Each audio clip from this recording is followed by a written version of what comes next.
بسم اللہ الرحمن الرحیم۔ ڈاکٹر محمد عبداللہ سیال، پہلا سرائیکی سائنسدان آف جامپور، ضلع راجنپور۔ آپ 1 اگست 1921 کو محمد خمیسہ خان سیال کے ہاں پیدا ہوئے۔ یہ قبیلہ بستی لنجوانی تحصیل جتوئی سے آ کر جامپور میں آباد ہوا تھا۔ محمد عبداللہ ابھی 6 سال کا تھا۔ ان کا والد 32 سال کی عمر میں فوت ہو گیا۔ 4 یتیم بچے اور ایک بیوہ حیات بی بی چھوڑ گیا۔ شدید غربت تھی۔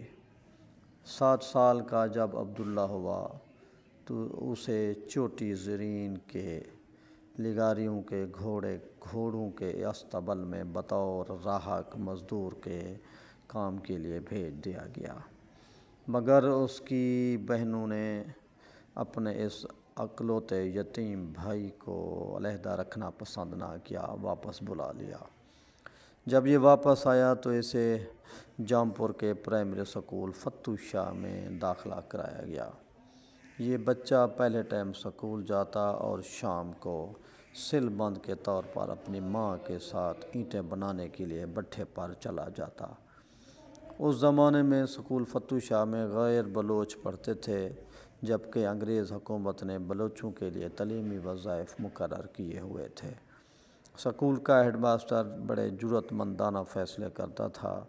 وہ ذہین بچوں کو ہوت بلوچ کے طور پر لکھتا تاکہ یہ ذہین طلباء سرکاری وظائف سے محروم نہ ہوں، اور ڈاکٹر عبداللہ اپنی ہر جماعت میں فرسٹ آتا رہا اور قانون کے مطابق اپنے وظائف حاصل کرتا رہا، آگے پڑھتا رہا، اور وہاں کی ایک عظیم دولت مند شخصیت، سماجی شخصیت حاجی محمد رحیم پوپل زئی نے جب محسوس کیا کہ عبداللہ ایک غریب ذہین بچہ ہے، اس کو اعلیٰ تعلیم دلوانی چاہیے، اس نے اپنے اثر رسوخ سے اس کو علی گڑھ یونیورسٹی میں بھیج دیا۔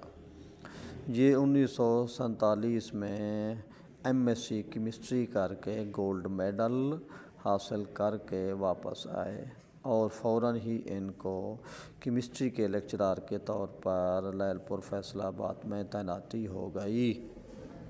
1949 میں یہ پنجاب یونیورسٹی میں گیا اور 1951 کو تھیسس لکھنے پر علی گڑھ نے ان کو پہلا انعام دیا، اور اس کے بعد یہ حکومت کے وظیفے پر PhD کے لیے انگلینڈ چلے گئے۔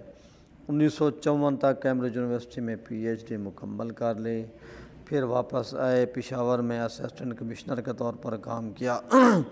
پھر 1955 سے 1967 تک یہ 12 سال برطانیہ میں شیل کمپنی سے منسلک ہو گئے۔ اس کے بعد 1967 میں یہ اسلام آباد یونیورسٹی میں آئے اور ان کے ساتھ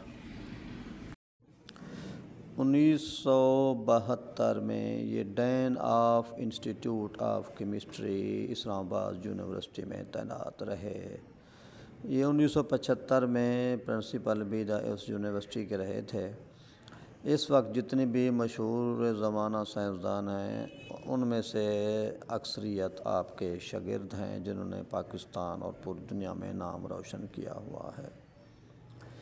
ان کی پہلی بیوی جو ہے وہ جامپور سے اپنی تعلق رکھتی تھی، اپنی کزن تھی، اس کے ساتھ ان کی شادی 1937 میں ہوئی تھی۔ اس سے 2 بیٹیاں اور ایک بیٹا ہے جس کا نام ذوالفقار علیہ السلام ہے، اور وہ کامرس کالج سے ریٹائر پرنسپل ہے۔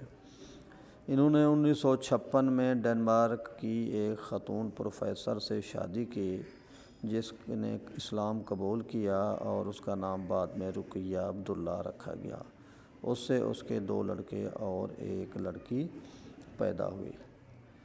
ڈاکٹر محمد عبداللہ جب کوئی سرائیکی آدمی ملتا تو اس سے سرائیکی میں بات کرتے تھے اور ٹھیٹ سرائیکی بولتے تھے۔ ڈاکٹر عبداللہ خواجہ غلام فرید کے کلام کے عاشق تھے۔ اکثر اوقات ان کا دیوان ان کے ساتھ ہوتا۔ جب وہ ایزی ہوتے تو خواجہ غلام فرید کی قوالیاں گنگناتے رہتے تھے۔ 20 جولائی 1987 ایک بڑی افسوس بھرا دن ہے، افسوس بڑی گھڑی آئی۔